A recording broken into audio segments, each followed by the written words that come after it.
Hey, it's Angie with News OK. And Sherrel. Sherrel is our passion for food columnist for the Oklahoman. Now, we just took a video tour of Schwab ham, which is here in Oklahoma City. So you need to watch that video. It's very interesting. They actually provided us with a couple of hams. Absolutely. And we're going to show you the beginning and the end of how to make a fabulous star item for your Easter menu. It's wonderful. And so that's going to be today's Oklahoma flavor. How do we get started? Absolutely. We're going to start with the ham as it comes out of the netting or the bag that it's in. And this came right from Schwab's, and it's absolutely a beautiful ham. And it has, I like to trim just a little bit of the fat off of it, but you can also leave it for basting. I just cut a little bit of the extra off. There's not a whole lot at this point. The first thing I'm going to do when I get it trimmed like this is put about a cup of water, just enough to cover the bottom of the roasting pan. And you see we've got a little layer of water in the bottom of the pan. This has been dry cured, so the ham is just pure flavor. Yeah. And then we're going to make a tent and put over the top. And this has got to be sort of loose in the oven. The whole oven actually becomes the thing. And you can put this in the morning before you head to church on Easter. Okay. And just leave this loosely fastened over the top. Put it in a 300-degree oven. Okay. And you leave it for 4 or 5 hours, at least 5, I would. Okay. Okay, while the ham is cooking, we're going to make the glaze? We're going to make a glaze, and we'll have this all ready. I'll cook it a little bit just before I apply it to the ham, so we won't cool things down too much. Okay. I have in here some Oklahoma white wine. This happens to be Girls Gone wine from way down in southeastern Oklahoma, where you make your own wine. How fun. And there are several different wines that you can use. I mean, there are 37 wineries in Oklahoma, but we have some great wines. I personally use red wine most of the time, but I also like the white wine, especially if I'm going to do something a little springier, which this one is a spiced peach jam. Wow. And I'm going to mix it with the white wine. Okay. And this is perfect for Easter. This comes from Peach Crest Farms down by Stratford, Oklahoma. Okay. And they have a spiced peach jam and then a regular peach jam. But I thought, I'll get the spiced one today and add that. And I put a couple of cups of wine to a cup of the spiced peach jam or other peach jam. You could also use apricots. Sure. If you wanted.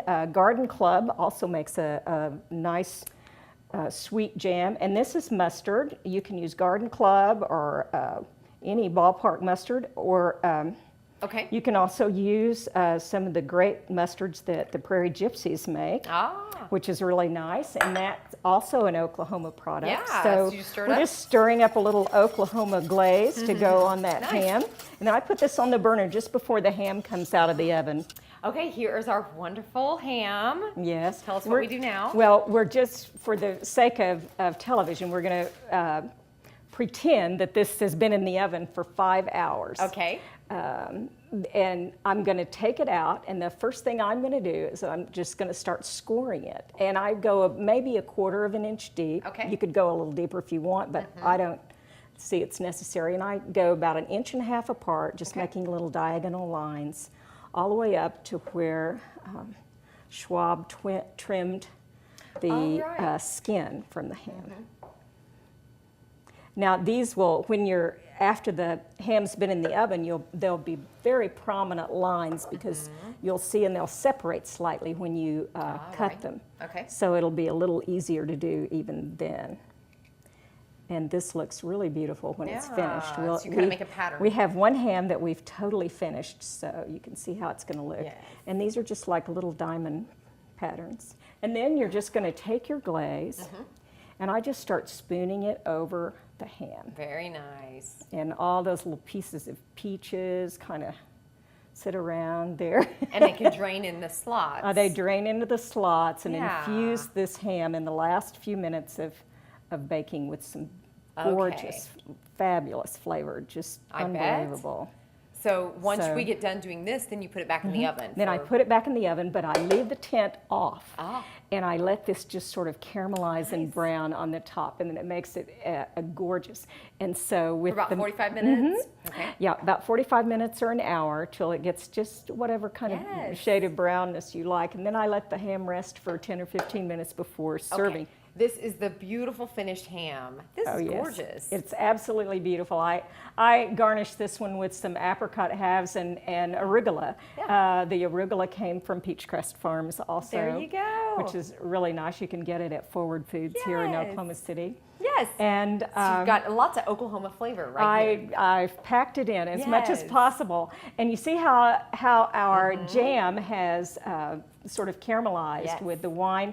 And then the pan is absolutely full of lovely juices where the juices from the meat itself from the ham have intermingled with that. Yes, and you can use it as just a sauce on the table. If you have a gravy separator, you can pour out actually the meat and mingling of the sauce out from underneath the fats that have gathered. So it's a great way to have an incredible ham at Easter. So. Yes, especially your Oklahoma flavor ham.